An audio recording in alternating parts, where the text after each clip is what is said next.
नमस्कार सभी लोगों को।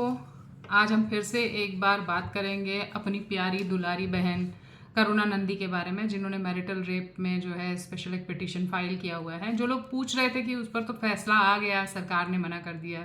नहीं, अभी सुनवाई चल रही है। सरकार से मत लिया गया था, जो उन्होंने अपना मत दे दिया है, अपना ओपिनियन दे दिया है कि उनकी तरफ से क्या, इसमें उनका क्या जो है ओपिनियन है। तो हम बात करेंगे, क्योंकि ये जो वामपंथिनी है ये प्लांटेड है और ये प्लांट करी गई हैं कि इसको कैसे भेज करके जो है पूरा केओस मचाया जाए, कैसे जो है जो जो वामपंथ का मेन काम होता है कि कोलाहल कर देना, हल्ला मचा देना और कोई सॉल्यूशन ना देना, वही करने के लिए यहाँ पर आई हैं। तो जुड़े रहिएगा, बहुत इंटरेस्टिंग बातें होंगी। सुप्रीम कोर्ट में सुनवाई के दौरान करुणा नंदी जी ने बयान दिया है। उन्होंने कहा है कि विवाह जो है दो लोगों की पर्सनल बात होती है, उसमें बीच में समाज का कोई काम नहीं होता। मतलब ये इसलिए कह रही हैं क्योंकि सरकार ने बयान दिया था ना कि मैरिटल रेप का अगर कानून आ जाएगा तो फिर जो है विवाह टूटेंगे, विवाह होंगे नहीं, तो समाज का ताना बाना बिगड़ेगा। इससे उन्होंने ये बयान दिया था, तो उस पर इन्होंने अपनी अल्प बुद्धि लगाई, छोटी सी बुद्धि लगाई। तो ये सोच पाई कि दो लोगों के बीच की बात है, इसमें समाज बीच में कहाँ से आया। अब इनसे कोई ये पूछे कि समाज बनता कैसे है, क्या समाज परिवारों से नहीं बनता है? और अगर परिवार तबाह होंगे तो समाज रह जाएगा क्या? और एक विवाह में जब प्रॉब्लम आती है तो समाज में फ़र्क नहीं पड़ता है उस चीज़ का।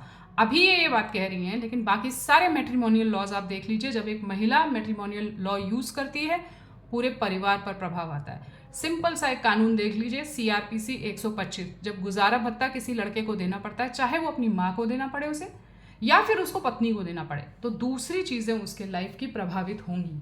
और जब दूसरी चीज़ें प्रभावित होंगी तो पूरा का पूरा समाज प्रभावित होना ही है। ये तो बहुत ही सिंपल सी बात है। मुझे नहीं पता इन्होंने क्या सोचकर कहा। इन्होंने ये सोचकर कहा कि भाई कोई भी वोक बुद्धि वाला हुआ या नए नए उभरते हुए जो बच्चे हैं जिनको इंडिविजुअलिज्म, प्राइवेसी, बाउंड्री, ये सब बातें वो पढ़ रहे हैं। हालांकि उसमें मैं ये नहीं मानती हूँ कि वो बिल्कुल पूरी तरह से गलत है। एक एरिया में वो भी ठीक है, आप प्राइवेसी मेंटेन करते हैं अपनी, लेकिन फिर भी आपको समाज की आवश्यकता पड़ती है। आप अपनी बाउंड्री मेंटेन करते हैं ताकि आपको कोई बहुत ज़्यादा जो है परेशान न कर सके, लेकिन फिर भी आपको समाज की आवश्यकता पड़ती है।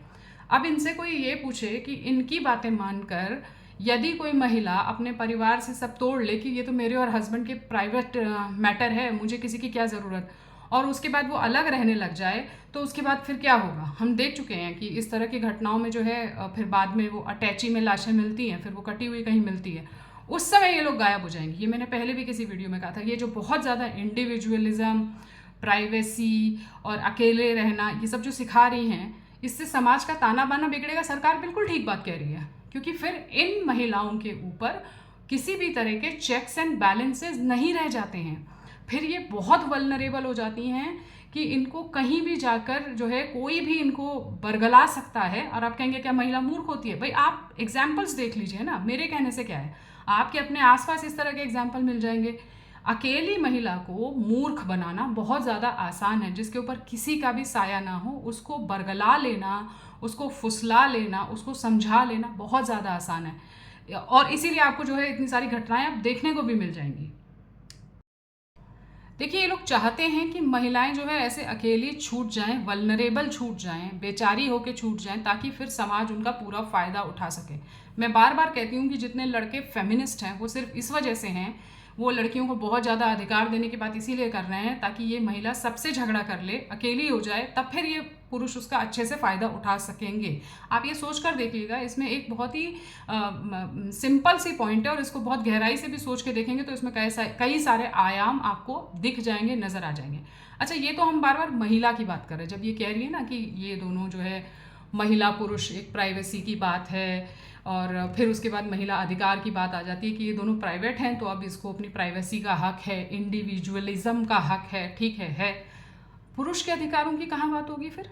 अगर आप यही मान के चल दीजिए कि मानिए कि ये दोनों के बीच की पर्सनल बात हो गई, अब इसमें बीच में कोई नहीं आएगा क्योंकि ये इसकी प्राइवेसी की बात हो गई महिला की, तो पुरुष की प्राइवेसी, उसके अधिकार, उसका इंडिविजुअलिज्म, उसका तो आपने कोई इंतज़ाम करके भी नहीं रखा है। महिलाओं के लिए एक बार को आपको फिर भी ग्रुप्स मिल जाएंगे, ठीक है, मंच मिल जाएंगे, कई सारे बोलने के लिए मिल जाएगा। करुणा नंदी जैसी सिंगल वुमन जो है वो आ जाती हैं कहीं से भी आइकॉन बन के। लेकिन पुरुषों के पास ना ऐसा कोई मंच है, ना वो ऐसे आइकॉन बन पाते हैं। अगर कोई पुरुष ऐसा हो जिसके साथ ऐसा कुछ हो गया और वो अकेले रहे, उसको पूरी ज़िंदगी भर शक की नज़र से देखा जाता है। यहाँ पर जो डिवोर्सी वुमेन हैं उनको जो है मोटिवेट करने के लिए बहुत सारी स्कीम्स हैं, बहुत सारी चीज़ें हैं, लोग भी हैं उनके बारे में बात करते, नहीं ऐसे बात मत करो तो क्या हुआ, एवरीवन हैज़ अ पास्ट, ऐसी सारी बातें सिर्फ महिलाओं के लिए होती हैं, ठीक है। पुरुषों के लिए कोई ग्रुप नहीं उपलब्ध कराया है आपने, पुरुषों के अधिकारों की बात नहीं होती है, उनके लिए कोई सपोर्ट सिस्टम की बात नहीं होती है। तो जब आप इंडिविजुअलिज्म की बात कर रहे हैं ना, कि ये दोनों के बीच की प्राइवेसी की बात है, तो सिंपल सी बात है, आप सिर्फ उस महिला की प्राइवेसी की बात कर रहे हैं, आप पुरुषों को जोड़ ही नहीं रहे। छोड़ दीजिए पुरुषों को, बच्चों को भी नहीं जोड़ रहे उसमें। ये दो प्राइवेट पीपल जिनको आप बोल रहे हैं उनके बीच की बात है, उनके बीच में बच्चे भी शामिल होते हैं। कल को ये लॉ आता है और ये दोनों लोग अलग हो जाते हैं इस तरह के इल्ज़ाम लगा के, आपने कभी सोचा है कि ये जो इस शादी में जो बच्चे हुए होंगे उन पर क्या असर होगा, उनको क्या क्या सुनने को मिलेगा? क्या समाज क्रूर नहीं होगा उन लोगों के प्रति? बहुत क्रूर होगा। यदि आपके घर में ऐसी कोई घटना हुई हो कभी, या केवल आरोप ही लग गया हो, तो समाज और देश और बाकी पूरा का पूरा जो है ताना बाना जो होता है वो आपके प्रति बहुत क्रूर हो जाता है। तो हम सिर्फ इंडिविजुअलिज्म, प्राइवेसी, इस तरह की बेवकूफ़ी की बातें अब नहीं कर सकते हैं। बहुत सारी चीज़ें आगे बढ़ गई हैं, हमने देख लिए हैं ऐसे किस्से। अच्छा, अब ये हैं कौन और ये इस तरह की बात कर क्यों रही हैं? तो भाई ये जो है सेपरेटेड महिला हैं, डिवोर्सी हैं, सेपरेटेड भी क्या डिवोर्सी हैं, जिसका कि दुख है, हमें नहीं होना चाहिए, क्योंकि ऐसा होने के बाद महिला बहुत कड़वाहट से भर जाती है। उसको ऐसा लगता है कि जैसी मैं हूँ वैसे ही सारे लोग हो जाएं। और ये उस एलीट क्लास में भी हैं जो अंग्रेजी बोलती हैं, ट्विस्टेड शब्द प्रयोग करती हैं, तथ्य नहीं हैं, एक साइड का डेटा आपको ला के दिखा देंगे कि देखिए यहाँ यहाँ यहाँ ये कानून है, यहाँ यहाँ नहीं है। ये बात ही नहीं करेंगे कि ऑलरेडी हार्श कानून है। तो डेटाज और स्टैटिस्टिक्स ट्विस्ट करने में मज़ा आता है इनको पता है कि मैं ये बोल दूंगी एलीट क्लास मान जाएगी। इनको मध्य वर्ग की महिलाओं और निम्न वर्ग की महिलाओं में क्या समस्याएं हैं या पुरुषों की क्या समस्या है उससे कुछ लेना देना नहीं है। ये सिर्फ एक एंगल छोटा सा लेके चल रही हैं, और ये सारी महिलाओं को रिप्रेजेंट भी नहीं करती। बाय द वे, ये हम महिलाओं को बिल्कुल रिप्रेजेंट नहीं करती। आप ये मत सोचिए कि सारी महिलाएं इनकी तरह सोच रही हैं। ये तो बहुत ही वैसे वाले घराने से आई हुई हैं जहाँ पर इनको जनरेशनल सब कुछ मिला हुआ है, तो ये यहाँ पर बैठ करके ऐसी बातें कर रही है और इनको प्लांट किया गया है। इनके पास जो है ये वाली बुद्धि है बिजनेस वाली कि फैशनेबल बातें करो तो फिर मुझे लोग सुनेंगे, फिर मुझे प्रोजेक्ट्स भी मिलेंगे, तो उनको इतना पता है। बाकी अगर इनसे ये पूछा जाए कि चलिए ठीक है, आपकी बात मान के कल जो है महिला अपने हस्बैंड से लड़ाई कर लेती है, फादर से लड़ाई कर लेती है, उसके बाद आपके पास क्या प्लान है? क्योंकि इस देश में तो 150 करोड़ लोग हैं ना, उनमें से कितनी सारी संख्या तो महिलाओं की होगी। तो इन सारी महिलाओं के लिए आपके पास क्या प्लान है? आपके पास जॉब्स हैं उनको देने के लिए? नहीं है। बिजनेसेस हैं उनको देने के लिए? नहीं है। कपड़े लत्ते खाना पीना कुछ तो होगा आपके पास? नहीं। तो प्लान क्या है? हम लड़ाई कर लें फिर उसके बाद हमारा क्या होगा? आप देंगे कुछ हमें? नहीं देंगे।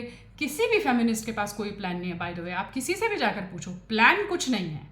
एक लॉ लाना है, इस लॉ को यूज करके झगड़ा करवाना है, बस। बाकी कोई प्लान नहीं है। और इनका जो है ये फिर पीढ़ी दर पीढ़ी, साल दर साल ये सब चलता चला जाता है। तो उसके बाद इनका प्लान क्या होता है कि ये कुत्ता बिल्ली पाल लेंगी। मुझे आपके पेट से प्रॉब्लम नहीं है, आप पालिए, लेकिन पेट्स में और बच्चों में, आपके अपने बच्चों में बहुत फ़र्क होता है। लेकिन ये उनको माय बेबीज़ कहेंगी और ये चाहती हैं कि ये जो है एक बिल्ली पाल के बिल्ली के साथ मर जाएं, और वैसी ही सारी महिलाएं बिल्लियां पालें और बिल्लियों के साथ मर जाएं, उनको मुखाग्नि देने वाला कोई ना रहे। खैर, हिंदू धर्म से तो इनका वैसे भी कुछ लेना देना नहीं है, तो इस बारे में तो हम क्या ही कहें। लेकिन अगर आप चाहते हैं कि आपकी लाइफ ऐसी हो जाए मिजरेबल जैसी इनकी है, तो ठीक है, फिर इनकी बातें मानिए। और आप चाहते हैं कि नहीं, हमें सामाजिकता की आवश्यकता है, इंडिविजुअलिज्म, प्राइवेसी सब ठीक है, फिर भी समाज की आवश्यकता है, विवाह जो है वो सामाजिक संस्कार है, तो आपको इन लोगों की बात तो बिल्कुल भी नहीं सुननी चाहिए, और ये जहाँ मिले उनका उस प्रकार से विरोध करना चाहिए। जैसे कि देखिए, दिल्ली में कल परसों में विरोध हुआ है और लोग निकल रहे हैं घरों से बाहर और इस लॉ का विरोध कर रहे हैं। धन्यवाद।